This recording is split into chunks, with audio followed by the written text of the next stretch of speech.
What is up, everyone, and welcome back. Today we are checking out the band Mucc and the track Ameria. It is their new single.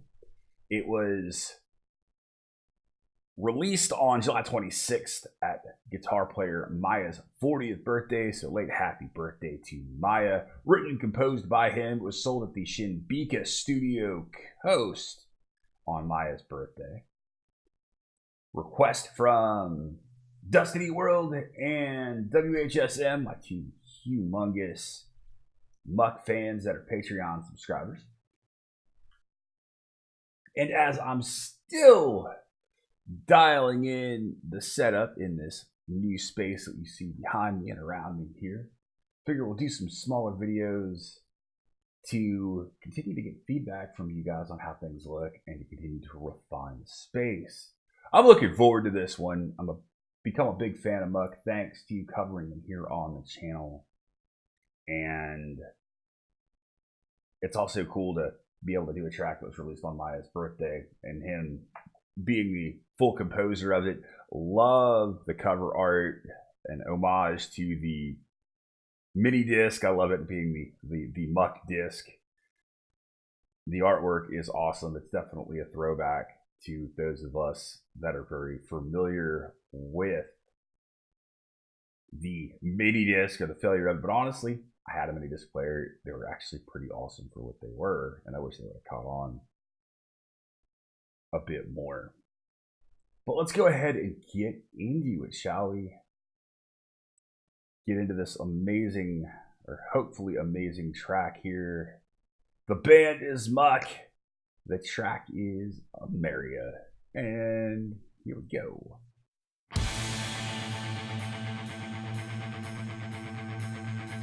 Love the opening. Love the clarity of that cymbal work.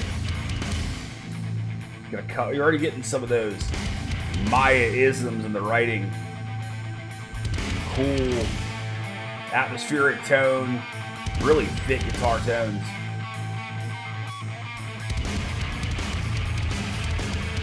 Great bass work, really solid drum work there by Satoshi.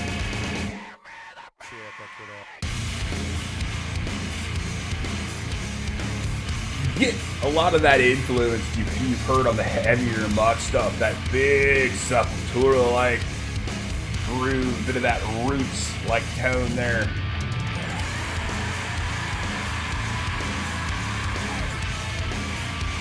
Really like the accent lines being used here. The riff is so groovy. Great fills. I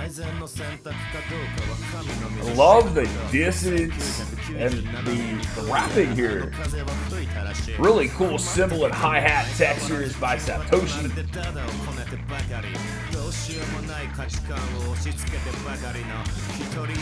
The dissonant guitars remind me a bit of Korn. The vocal layering is really stellar.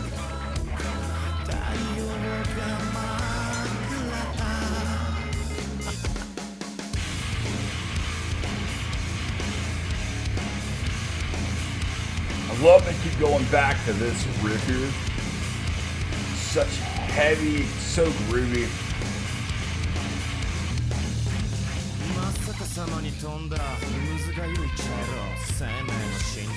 Really like the little hi-hat textures that Satoshi's using out of the opening and closing, and it's mic'd really well. There's so many little things going on.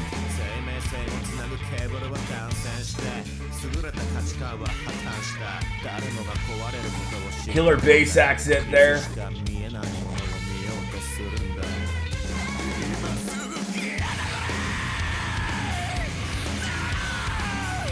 Love it when Tatsuro kicks in those really tortured, aggressive vocals. The guy's got so many different elements to his voice. Great shift. Love the electronics here. Fantastic vocal layering. The bass line running right underneath it. And there is that wavy vibrato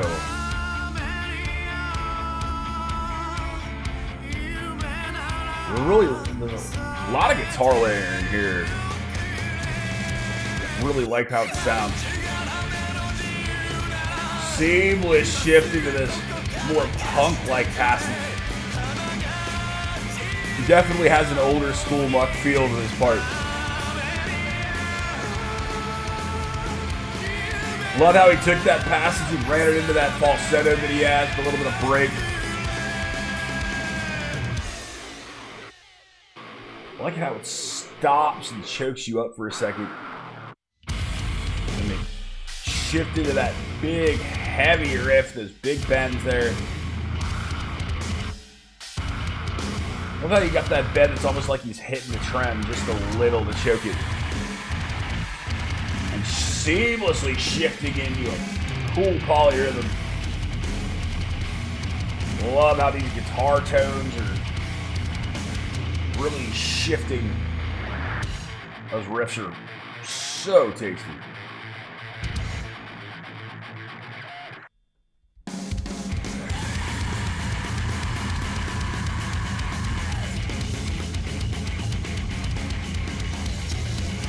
Love these. We love those little harmonics that Miya used running down that riff.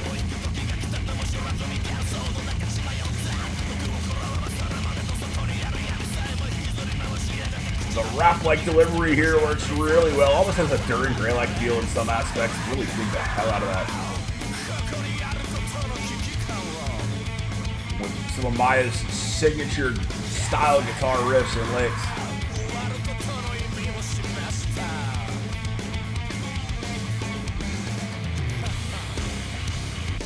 That shift was seamless back into this massive groove. Crash cymbals are blasted. The mix is very bright. It's a bit hotter. There's more overall track volume.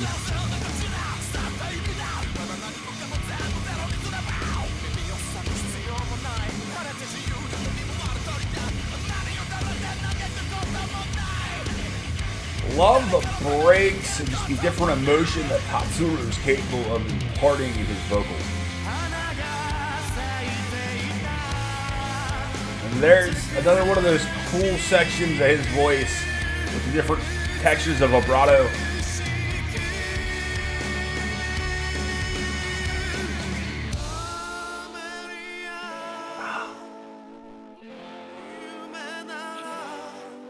Love those dissonant textures with the guitars there. Gorgeous kick sound.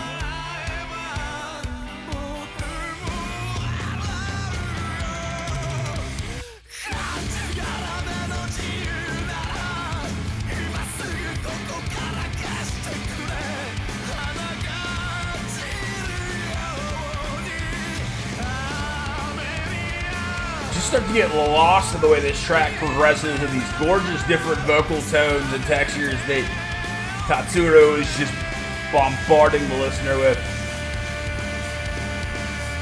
Get another little bit of that vibrato. He sings it straight and just slowly pops in a little bit of different styles in his vibrato and all in the same passage. Look at these massive tortured screams. Oh, that is such an awesome track.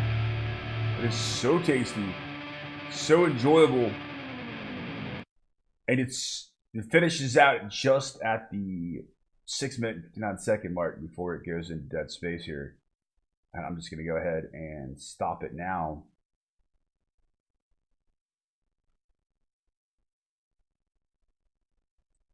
Man, that is so enjoyable. It's just such a killer track for so many reasons. Absolutely love it.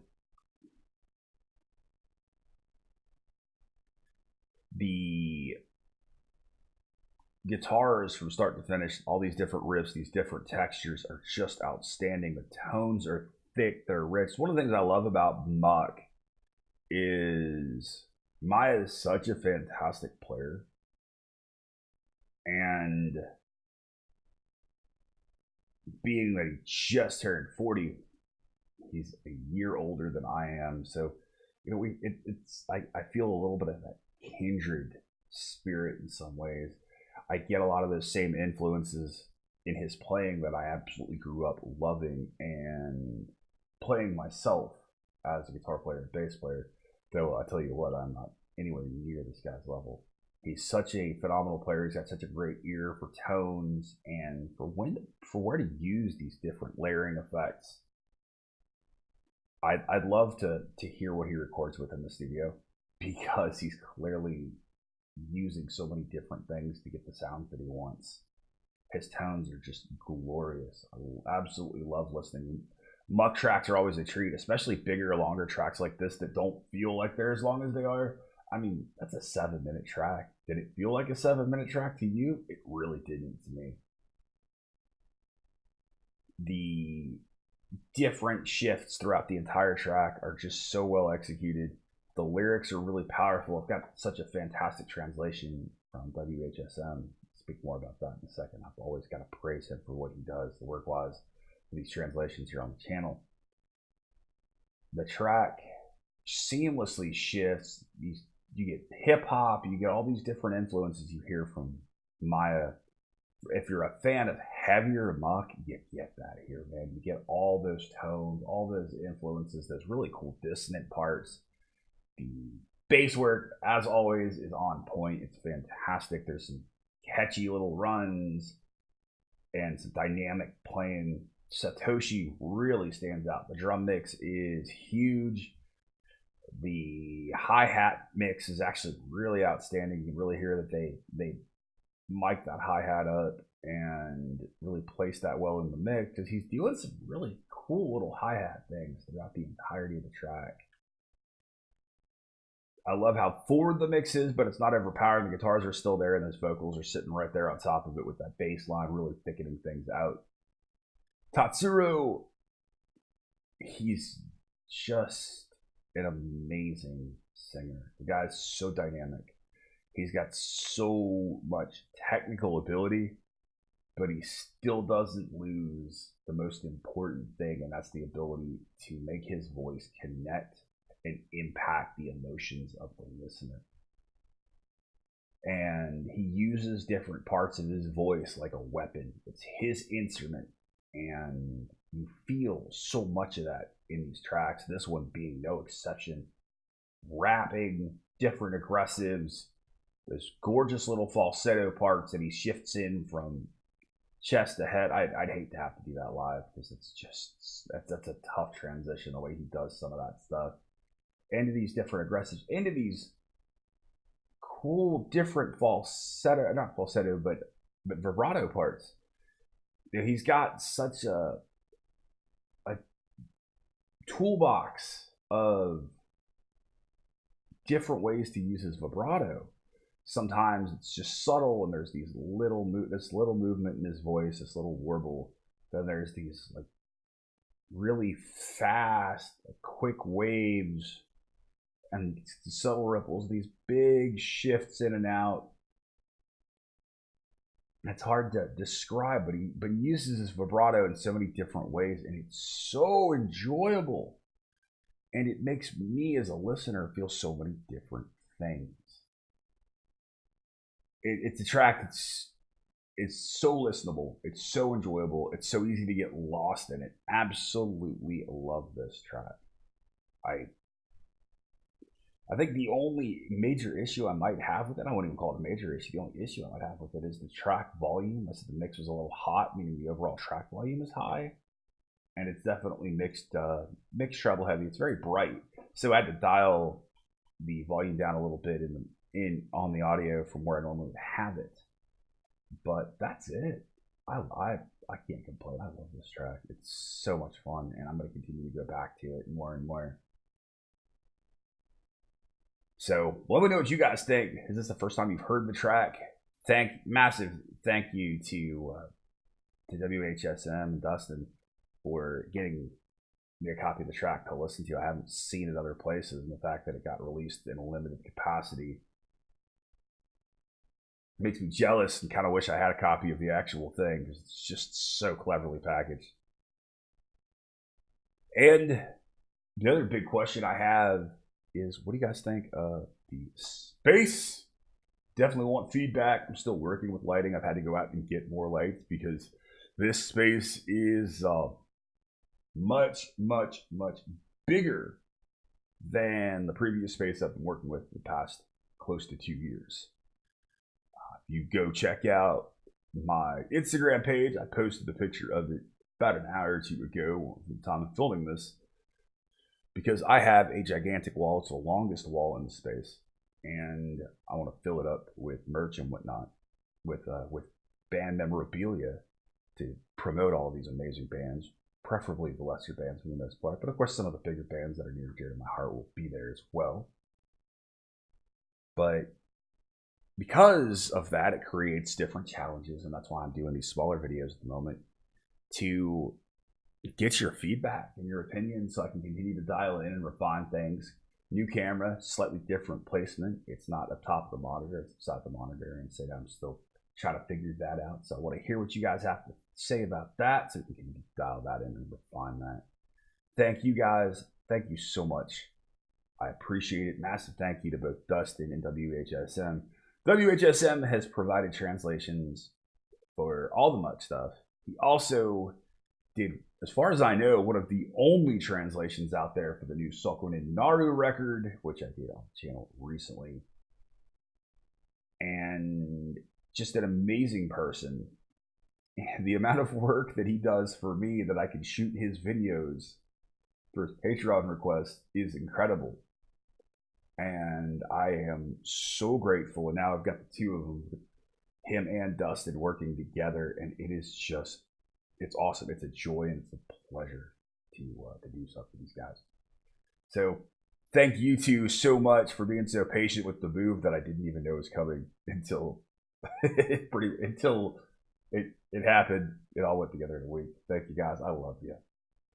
Thank you to all of you so much. Thank you to my law enforcement, military, veterans, and first responders, which you do every single day. You guys have been awesome. I have been Baldman. I will see you in the next one. Be excellent to each other.